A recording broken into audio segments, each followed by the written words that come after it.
बिस्मिल्लाहिर्रहमानिर्रहीम। अस्सलाम वालेकुम। Welcome to GS academy YouTube channel.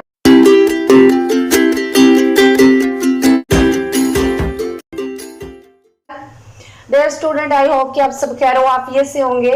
आज हम 10th क्लास के उर्दू का सबक नंबर 19 के मरकजी ख्याल, खुलासा, तशरीह और मशकी सवालात और बुक पर हल करेंगे। आपको एक ही वीडियो में सब कुछ मिलने वाला है। आपको तरह तरह की वीडियो डाउनलोड करने की कोई ज़रूरत नहीं। तो अपना टाइम ज़ाया किए बगैर चलते हैं सबक के उन्वान की तरफ। सबक का उन्वान है ऊँट की शादी और इसको लिखा है दिलावर फिगार ने। तो आइए चलते हैं हम मरकजी ख्याल की तरफ।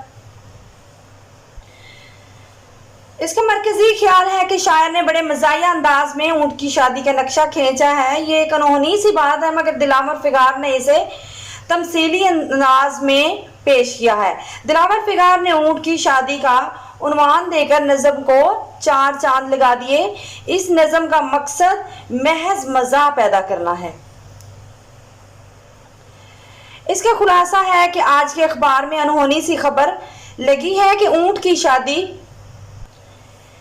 हो रही है। ऊँट के घर में बहार आएगी, उसकी जिम्मेदारियों का बोझ बढ़ जाएगा, ऊँट की आज़ादी ख़त्म हो जाएगी। मुझे इस बात की ज़्यादा खुशी है कि ऊँट पहाड़ के नीचे आएगा। अब नकेल पड़ेगी। ऊँट की शादी की तस्वीर लाजमी भेजना, मैं भी देखूं कैसे बैठता है और ऊँट की शादी का इंजाम क्या होता है। तो चलते हैं अशार की तशरीह की तरफ। तो प्यारे स्टूडेंट, आपको मैंने हर वीडियो में यही बताया है कि अशार की तशरीह करने के लिए सबसे पहले आपको अशार लिखना है और फिर अशार में जो मुश्किल अल्फाज हैं उनके मायने लिखने हैं हल्ले लुगत में। आप हल्ले लुगत लिखेंगे, उसमें फिर शेर में जो भी मुश्किल वर्ड्स होंगे उनके मायने लिखेंगे। उसके बाद आप हवाला मतन लिखेंगे जिसमें शायर का नाम होगा, नज़म का उन्वान होगा। तो इसके बाद आप जो है मफ़हूम बयान करेंगे नसरी तरतीब में, यानी शेर का जो मकसद है वो मतलब है आसान लफ्ज़ों में उसे आप जो है नसरी तरतीब देंगे।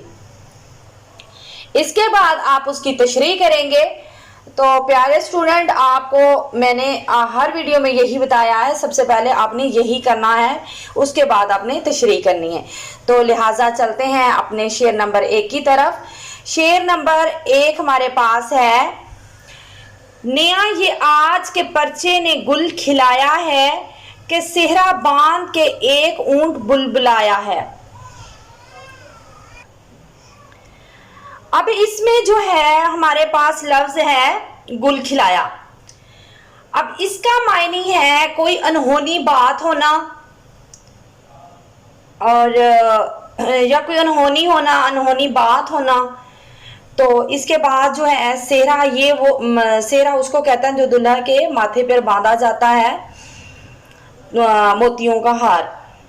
इसके बाद जो बुलबुलाना होता है वो होना है खुश होना, आवाज़ें निकालना, इसका मायने। तो हमारी हल्ले लुगत होगी मुकम्मल। इसके बाद हमारे पास मफहूम है कि आज के अखबार में एक अजीब सी खबर है कि ऊंट सेहरा बांधकर खुश हो रहा है। दिलावर फिगार बहुत बड़े मिजाज निगार हैं। वो लफ्जी और वाकयाती दोनों किस्म के मज़ा पर अबूर रखते हैं। छोटे छोटे वाकयात को ऐसे मज़ाहिया अंदाज में पेश करते हैं कि पढ़ने और सुनने वाला हंसे बगैर रह ही नहीं सकता। शायर अपनी शायरी में मज़ा का रंग भरने के लिए ऊँट की शादी का जिक्र करते हैं। कहते हैं कि मैंने आज के अखबार में एक खबर पढ़ी है कि ऊँट की शादी हो रही है, ऊँट ने सेहरा सजा रखा है, ऊँट अपनी शादी की तैयारियों में मसरूफ है और बहुत खुश है। अब शादी की बात, शादी की हो रही हो तो उसको खुश तो होगी, खुश तो वो होगा। शायर ने मज़ाक का भरपूर रंग भरा है कि पहली दफ़ा मैंने सुना है कि ऊँट की शादी हो रही है मुझे तो असल में हैरत हो रही है। और इससे मुराद जो है, ऊंट की शादी से मुराद नौजवान है, क्योंकि बहुत सी खसलतें हैं जो नौजवान और ऊंट की मिलती हैं। अब आप ये सोच रहे होंगे कि ये क्या कहा जा रहा है। तो असल में कुछ चीज़ें हैं जो नौजवान की और ऊंट की मिलती जुलती हैं। मतलब कि जब एक बिगड़ा हुआ नौजवान है, उसको जब आप काबू करने की कोशिश करते हैं तो वो जो है आपे से बाहर हो जाता है। इसी तरह ऊंट को भी जब नकेल डाली जाती है तो वो भी आपे से बाहर हो जाता है, यानी कि उसे उसका सर का दर्द बढ़ने लगता है और नौजवान का भी सर दर्द बढ़ने लगता है। तो इसी तरह कुछ चीज़ें हैं उनकी एक दूसरे के साथ मुशाबह करती हैं। तो असल में जो है शायर ने ऊंट के बात करके पसे पर्दा में नौजवान की बात की है।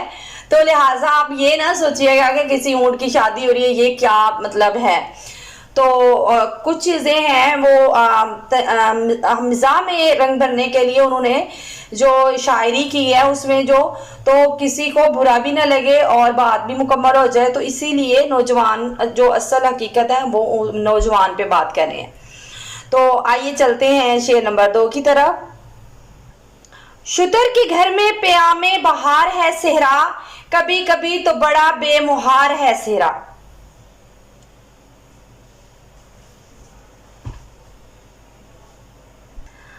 अब ये लफ्ज है शुतर, इसको क्या, ये ऊंट को शुतर कहा जाता है।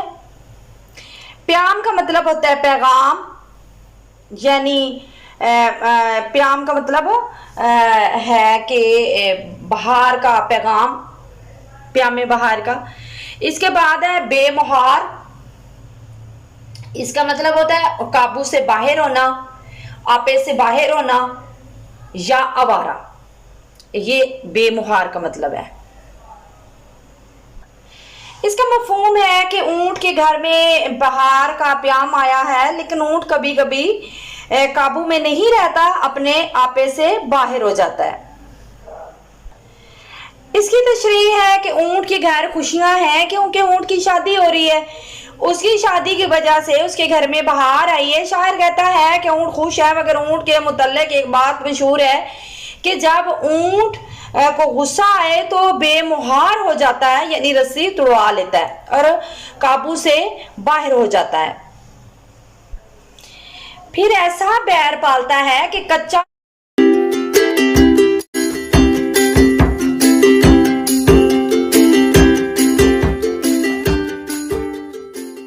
छुपा जाने से भी गुरेज नहीं करता। ऊंट में जिद बहुत होती है, उसकी अना को जरा सी ठेस पहुंचे अपने मालिक तक का लिहाज नहीं करता। अगर कभी ऐसा हो जाए तो रस्सी तुड़वा कर दबोच लेता है, जब तक बंदा मर न जाए उसे नहीं छोड़ता। ऊंट के बारे में कहावत मशहूर है कि ऊंट जैसा बैर पाला है। ऊंट को शुतर भी कहते हैं। असल में दिलावर के ऊंट के पर्दे में नौजवान है।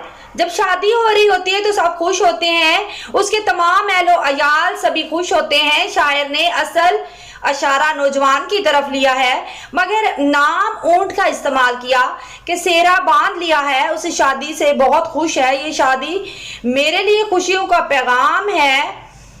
नौजवान समझ रहा होता है कि नौजवान ने कभी बेकाबू हो जाते हैं, इसीलिए शायर ने ऊंट को नौजवान से तशबीह दी। बहुत सी आदतें मिलती हैं दोनों की। शेर नंबर 3 है, मेरे बनने को मुबारक ये खुशगवार घड़ी के सर दर्द बढ़ा नाक में नकेल पड़ी। अब जो बने हैं इसका मतलब होता है दूल्हा, और इसके बाद हमारे पास है नकेल। नकेल का मतलब है ऊंट के नाक में डालने वाली रस्सी जिससे उसको काबू किया जाता है। और खुशगवार का मतलब होता है खुशी से भरपूर, और घड़ी का मतलब होता है साथ, वक्त।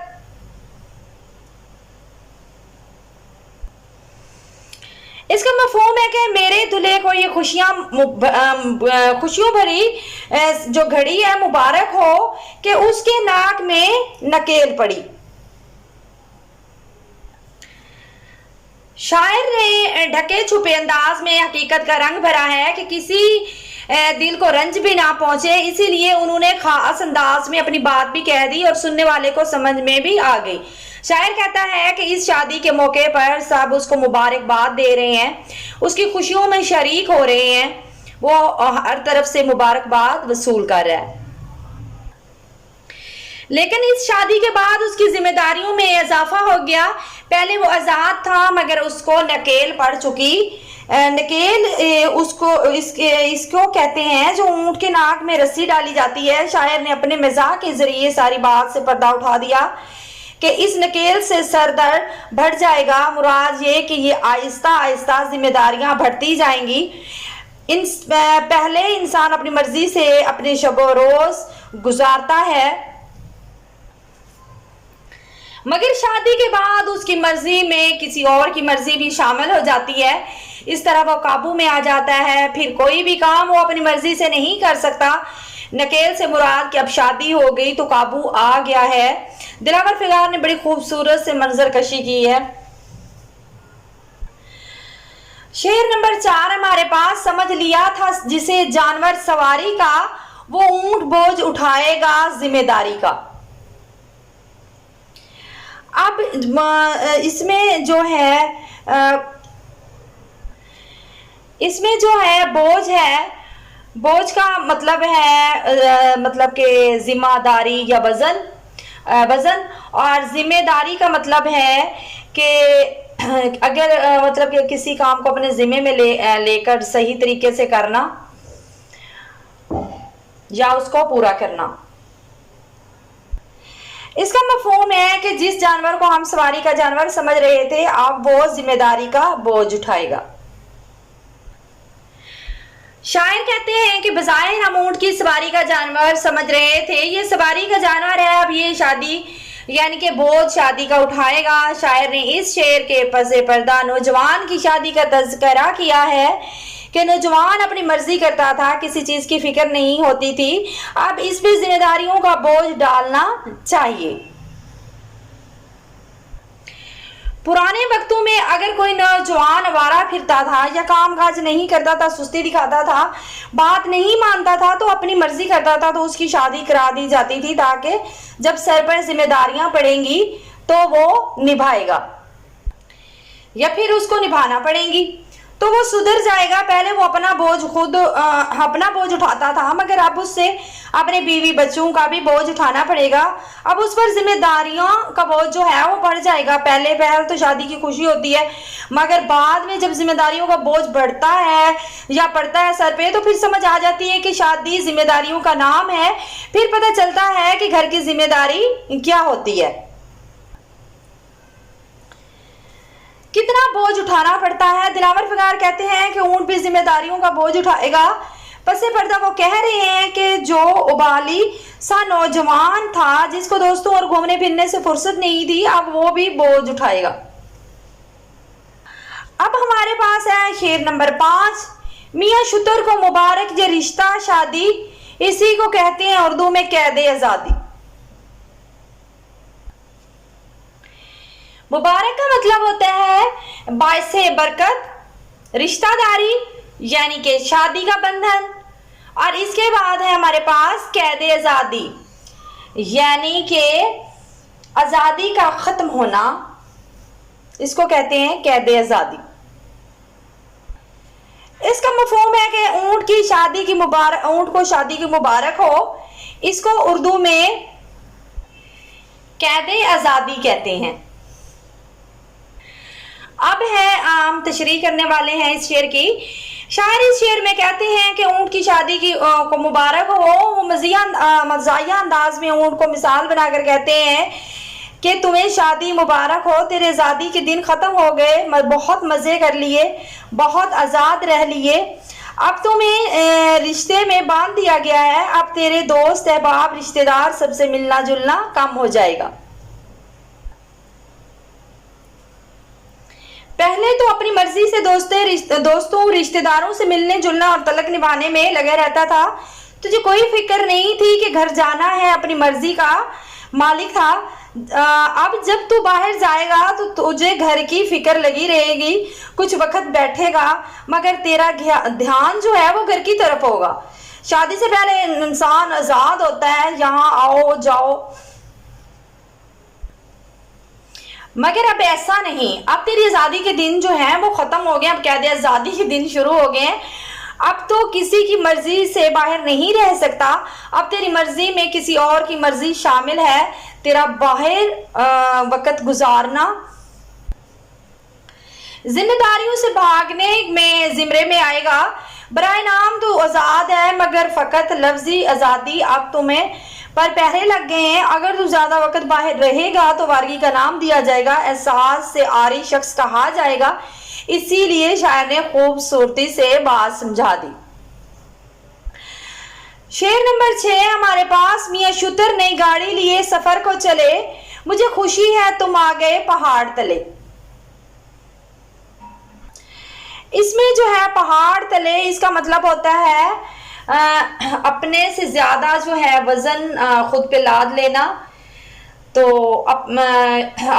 दूसरा ना, अपने से ज्यादा जो है किसी से पाला पड़ना। इसका मफहूम है कि शादी ऊंट जो है नई गाड़ी लिए सफर को चल पड़े हैं, मुझे खुशी है कि तुम पहाड़ के नीचे आए हो। इसमें शायर जो है वो शायर ने ऊंट के पसे पर्दा नौजवान को कहा है कि तुम सज धज कर नई नवेली दुल्हन को लेने जा रहे हो, लेकिन तुम्हें खुश होने की कतई जरूरत नहीं है। असल में तुम पहाड़ के नीचे दबने जा रहे हो। शायर के मज़ाह में हकीकत घोल दी कि शोहर कितना चालाक अक्लमंद हो मगर बीवी से दब जाता है। बीवी अपनी हर बात मनवा लेती है, चाहे जिस तरीके से मनवाए। आखिर शोहर को माननी पड़ती है क्योंकि उसके पास दूसरा रास्ता नहीं बचता। शादी से पहले मर्द अपनी मनमानी करता है मगर शादी के बाद बेबसी की तस्वीर बन जाता है। अब पता चलेगा कि उसका वास्ता किससे पड़ा है। शायर ने दूसरे मिसरे में बयान किया है कि आया ऊंट पहाड़ के नीचे। शायर कहता है कि ऊंट ऐसा जानवर है जिसका कद बहुत लंबा होता है, मगर एक चीज है जिसके नीचे वो आ सकता है, वो पहाड़ है। पसे पर्दा वो नौजवान को कह रहे हैं कि मर्द किसी के काबू नहीं आता, इतना जोरावर होता है कि किसी की बात नहीं मानता, मगर बीवी ऐसी चीज है जिससे अच्छे अच्छों की बस हो जाती है। मतलब कि अब तुम बीवी से दब जाओगे। गोया शायर ने बीवी को पहाड़ और शोहर को ऊंट कहा है। शादी दो खानदानों का मिलाप है, फिर शादी के बाद शोहर को मनमानी का मौका नहीं मिलता। शेर नंबर 7 है। मुझे ब्याह की तस्वीर भेज दें झटपट, ये देखना है कि बैठे हैं आप किस करवट। झटपट का मतलब होता है जल्दी, फौरन। इसके बाद है अब आप बैठे हैं किस करवट, इसका मतलब होता है कि इसका इंजाम क्या होगा, जो इस काम का इंजाम क्या होगा। इसका मफहूम है जल्दी से मुझे शादी की तस्वीर भेज दे, मुझे देखना है कि आखिर शादी का इंजाम क्या हुआ है। शायर कहता है कि मुझे शादी की तस्वीर भेजिए गया ताकि मुझे शादी की सूरत हाल से पूरी वाकफियत हासिल हो। मुझे इस मौके पर जो तस्वीर खींची गई थी वो लाजमी भेजिएगा ताकि मैं देखूं कि ऊंट किस करवट बैठता है। इस मुहावरे का बहुत खूबसूरती से दिलावर फिगार ने इस्तेमाल किया है कि अगर किसी काम के अंजाम के मुतल्लिक बात करनी हो तो कहा जाता है कि देखते हैं ऊंट किस करवट बैठता है।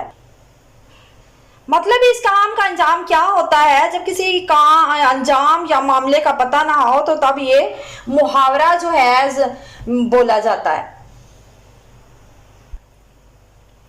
अगर मिजाज में सलीका मंदी, शाइस्तगी, महजबाना अंदाज ना पाया जाए तो ठठोल बन जाता है। अच्छे मिजानिगार में ये खूबी पाई जाती है कि वो बात भी कह देता है, अगले इंसान को बुरी भी नहीं लगती, मगर वो तंज नफरत का अंसर इस्तेमाल नहीं करता। शायर कहता है कि मैंने पहले कभी ऊंट की शादी की खबर छपी नहीं देखी, इसलिए मैं इस मामले के अंजाम को देखना चाहता हूं।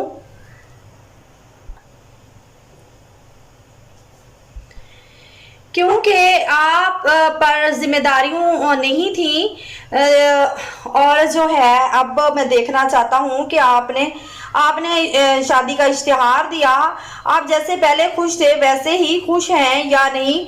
आप इंजाम की खबर नहीं, क्या इंजाम होगा, मतलब ऊंट किस करवट बैठेगा, ये ज़रबुल मिसर है।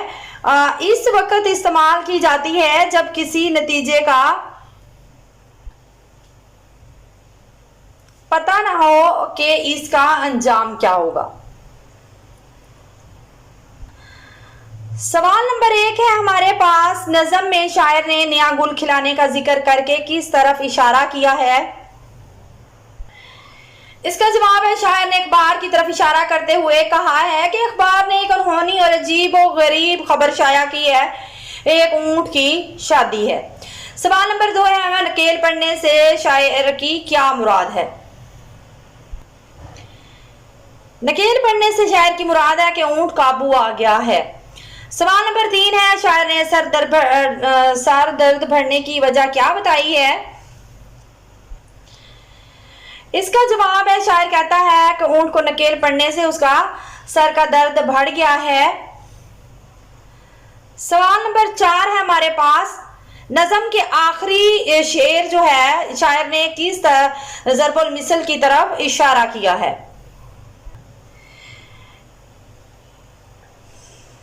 नज़म के आखिरी शेर में शायर ने इस ज़रबुल मिसल की तरफ इशारा किया है कि ऊंट किस करवट बैठता है, मतलब शादी का इंजाम क्या होता है।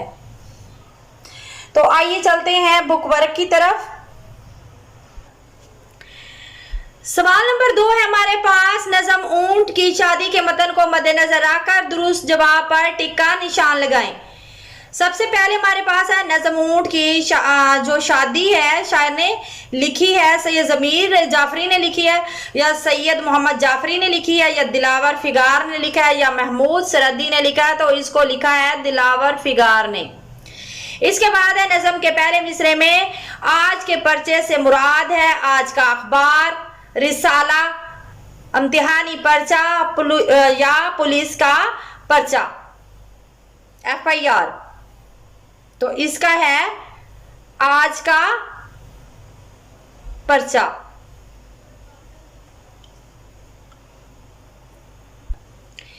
इसके बाद हमारे पास है जो है खिलाना का मतलब क्या है, फूल खिलना, अजीबो गरीब काम करना, नई बात कहना या इंकशाफ करना।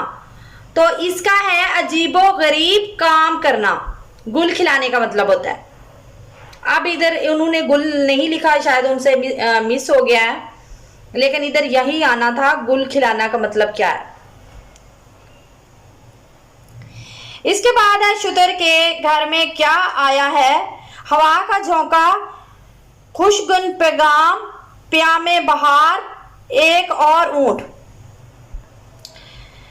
इसका है प्यामे बहार। इसके बाद हमारे पास है, उर्दू में कैद आज़ादी किसे कहते हैं, कैद व मुशक्कत को, शादी खाना आबादी को, जुर्म की सजा को या आज़ादी के खात्मे को। तो जो दूसरा ऑप्शन है हमारा, शादी खाना आबादी को कहा जाता है कैद आज़ादी। सवाल नंबर 3 है हमारे पास, नज़म का मतन ज़हन में रख के हिस्बे ज़याल मिसरे मुकम्मल करें।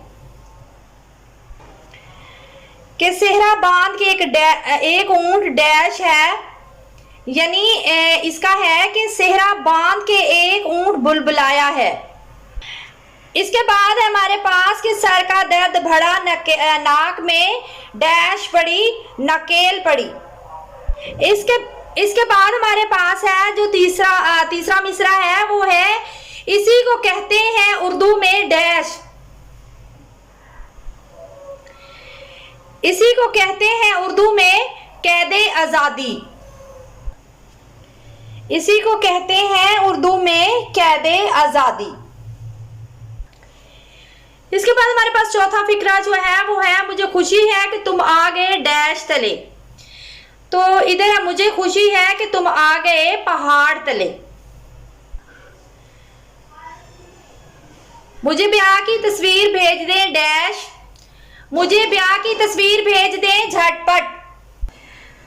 लिहाजा आज की वीडियो मुकम्मल हो गई है, तो हमारी वीडियो को लाइक करें, चैनल को सब्सक्राइब करें तब ताकि तमाम मालूमाती वीडियो जो है वो आप तक पहुंचती रहे।